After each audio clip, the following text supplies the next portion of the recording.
जय सिया राम। श्री कृष्ण ने गीता में बताया अच्छे लोगों के साथ हमेशा बुरा क्यों होता है। आपने महसूस किया होगा कि जो लोग अच्छे कर्म करते हैं वो सदैव परेशान रहते हैं और वहीं जो लोग बुरे कर्म करते हैं खुशी से रह रहे होते हैं।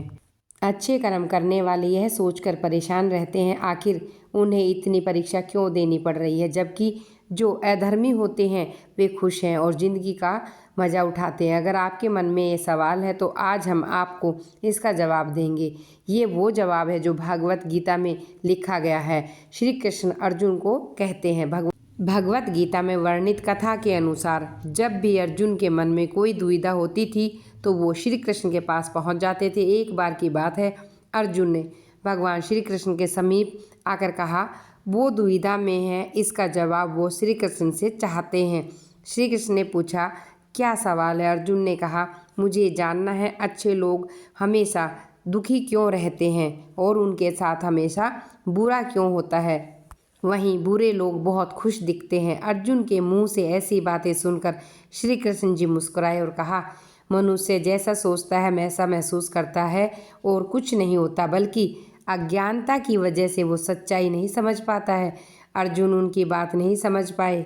इसके बाद श्री कृष्ण ने अर्जुन से कहा पार्थ, मैं तुम्हें एक कथा सुनाता हूँ, उसे सुनकर तुम समझ जाओगे। हर प्राणी को उसके कर्म के हिसाब से फल मिलता है। प्रकृति हर किसी को अपनी राह चुनने का मौका देती है। अब वो मनुष्य की इच्छा है कि वह धर्म की राह चुनता है या अधर्म की। कथा शुरू करते हुए श्री कृष्ण ने कहा एक नगर में दो पुरुष रहा करते थे। एक पुरुष व्यापारी जिसके जीवन में धर्म बहुत अधिक महत्व रखता था। वो पूजा पाठ में यकीन रखता, वह हर रोज़ मंदिर जाता, दान धर्म करता, हर रोज़ भगवान की पूजा करता। वहीं दूसरा पुरुष बिल्कुल उसके विपरीत था। वह रोज़ मंदिर तो जाता लेकिन पूजा करने नहीं, बल्कि मंदिर के बाहर से जूते चप्पल चुराने। उसे दान और धर्म से कोई लेना देना नहीं था। समय बीतता गया। एक दिन बहुत जोर की बारिश हो रही थी। उस समय मंदिर में पुजारी के अलावा कोई नहीं। ये बात जब दूसरे पुरुष को पता चला, उसने कहा यह सही मौका है मंदिर का धन चुराने का।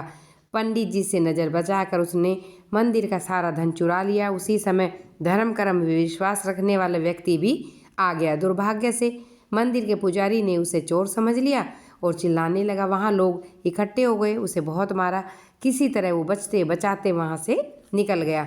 दुर्भाग्य ने उसका साथ नहीं छोड़ा। मंदिर के बाहर वो एक गाड़ी से टकरा गया, घायल हो गया। फिर वो व्यापारी लड़खड़ाते हुए घर जाने लगा तो रास्ते में उसकी मुलाकात उस पुरुष से हुई जिसने मंदिर में धन चुरा कर ले गया।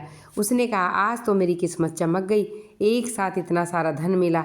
यह सब देखकर उसे बहुत बुरा लगा और उसने अपने घर से भगवान की सारी तस्वीरें निकाल दी। कुछ साल बाद दोनों पुरुष की मृत्यु हो गई।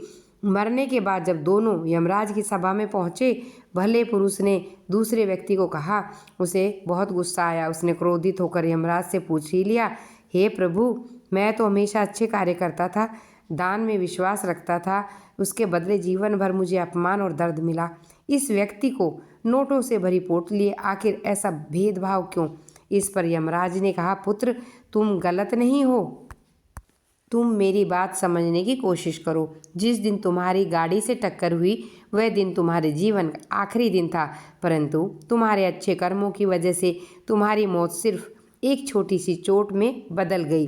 तुम इस दुष्ट व्यक्ति के बारे में जानना चाहते हो? दरअसल इसके भाग्य में राजयोग था, मगर इसके कुकर्म और अधर्म की वजह से वो सिर्फ एक छोटी सी धन की पोटली में बदल गया। कथा सुनाने के बाद श्री कृष्ण अर्जुन से कहते हैं, पार्थ, क्या अब तुम्हें तुम्हारे सवाल का जवाब मिल गया? सोचना कि भगवान तुम्हारे कर्मों को नज़रअंदाज कर रहा है, ऐसा नहीं।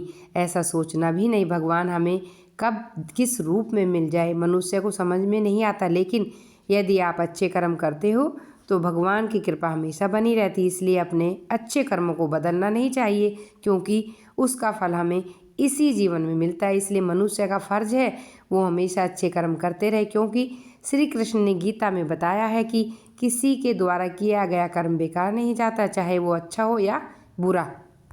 आपको ये कथा कैसी लगी कृपया कमेंट करके मुझे ज़रूर बताइए। वीडियो पसंद आए तो आप लाइक कीजिए, सब्सक्राइब कीजिए और नई नई कहानी सुनने का मौका लीजिए।